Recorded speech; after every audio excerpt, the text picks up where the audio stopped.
I think the most important is first is have connections.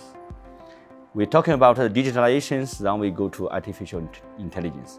That's why we pick up, something small. We want a village to be smart. Then every village becomes smart. Then Zambia becomes smart. We realize, at the end of the day that in order for us to ensure that we bring in, what we call a digital economy, in order to bring in about efficiencies, especially around the agriculture sector, the mining sector, the tourism, there was need for us to ensure that, a lot of our, places, are actually connected.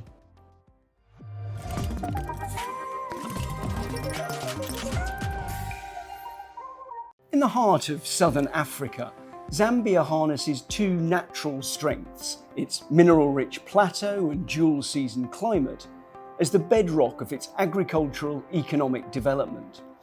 Yet in a digital age, power shortages, patchy network coverage, and uneven public services act as both a challenge and a catalyst for change. Since launching its 8th National Development Plan back in 2022, Zambia has accelerated its digital transformation. And last year, the government partnered with Huawei to launch the Digital Rural Initiative in Muchila, delivering electricity, internet connectivity, and improved public services to remote communities. At MWC 2025 here in Barcelona, Zambia and Huawei hailed the initiative as a blueprint for rural digitalization worldwide. So, I'm joined by two people who can tell us more. Hello, my name is Brilliant Habenzu.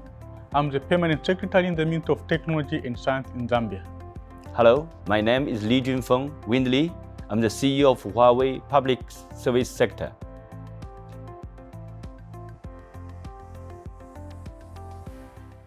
Great, well, brilliant. Let's start with you first of all. So, does Zambia have a strategic plan for digital transformation? And assuming it does, do you want to pick out a few highlights from that?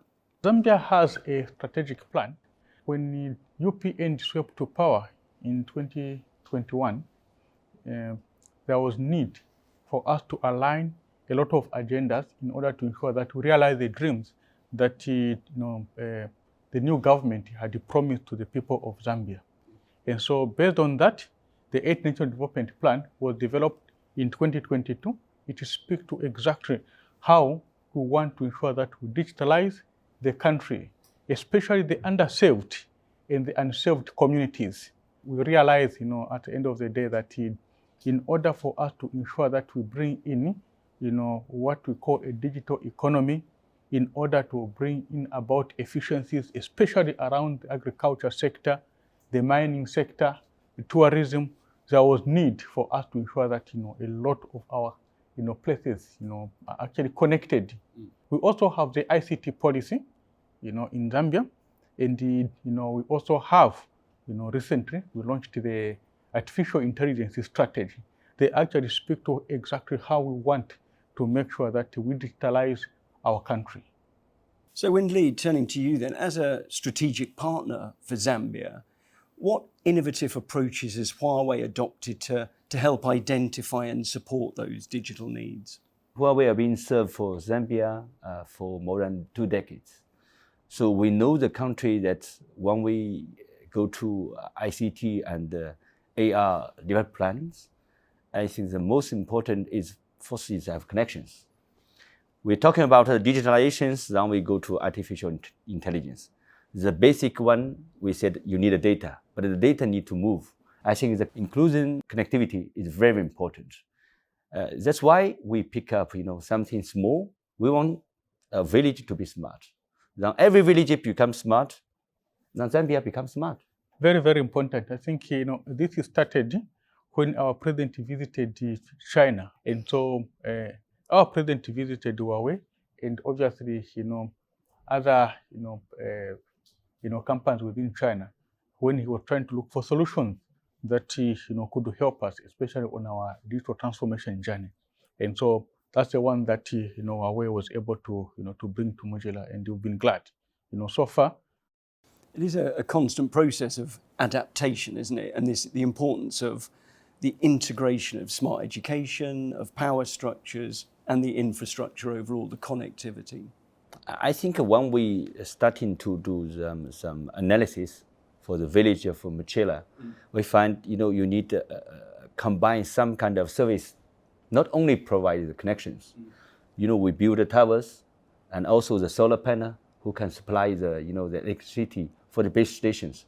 But actually, they also provide some electricity power to other public services. It's not only connection. Now we connected to the schools, so they have some connections and between the different classrooms. This is bring let's say connections as a basic requirement. On top of that, we also want to bring some public services to the community. In China, also have a good cases. I think they will be also used later in Zambia. Is you sell through your agricultural, let's say, foods and vegetables, and also your products through TikTok platform. Later, when you have connections, you also can sell in Zambia. You can sell to other communities. So it becomes an absolute backbone, a sort of a chance to blossom from there into other services. Yes. I think we want to provide, based on the connections, we want to provide more public services to the community people. And what is it about the technology that you're most pleased about in terms of the relationship with Huawei? What is it that you feel is most dynamic for Zambia? It's about the impact. Under the 8th National Development Plan in Zambia, we have identified what we call the 4 key drivers of our economic transformation and job creation agenda. It's one of the pillars in our 8th National Development Plan. So agriculture, manufacturing, mining, and tourism have been critically identified as the key drivers for that. We are also incorporating livestock at the end of the day in there. So then we ask ourselves to say, look, how are we going to do this properly? In order for us to do that, we realize that there is need for connectivity.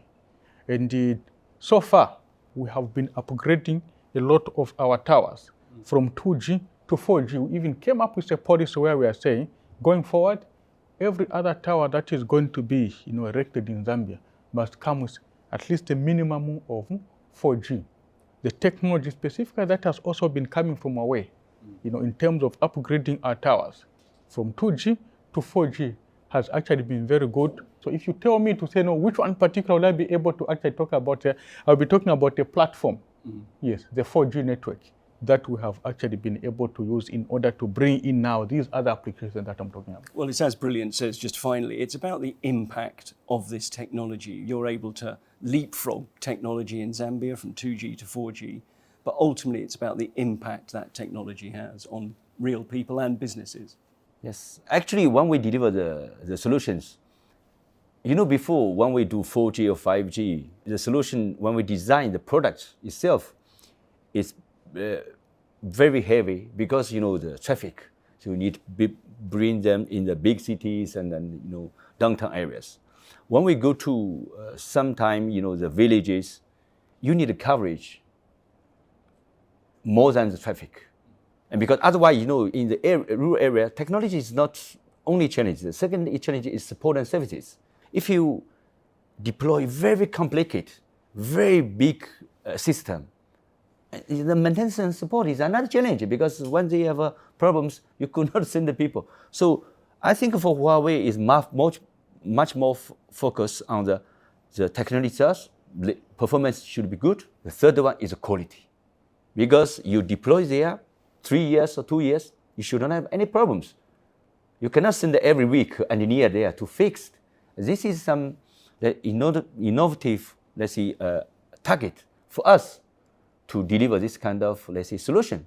I think Huawei are very, let's say, innovative on this kind of things. It's not really bring, let's say, a big business result compared to other solutions, but it was us to do. Just one final question to you both. We're here in Barcelona at the Mobile World Congress for this year. You'll have been around the various booths. What one word, if I have to limit you to one word each, what one word sums up, you think, the essence of MWC? I'll start with you. For me, I think it's accelerate. Accelerate everywhere is AI. So I pick up accelerates. Accelerate. For me, it is intelligence. Intelligence in the sense that if you at all we are to develop or improve quickly, in what we're doing in our country there, you need systems that are very intelligent. So it's intelligence accelerated, so it's the unprecedented pace of AI and beyond. Well, thank you both for sharing the idea of accelerated intelligence. It sums up MWC very well. And for the rest of you, stay tuned for the next All In Talk.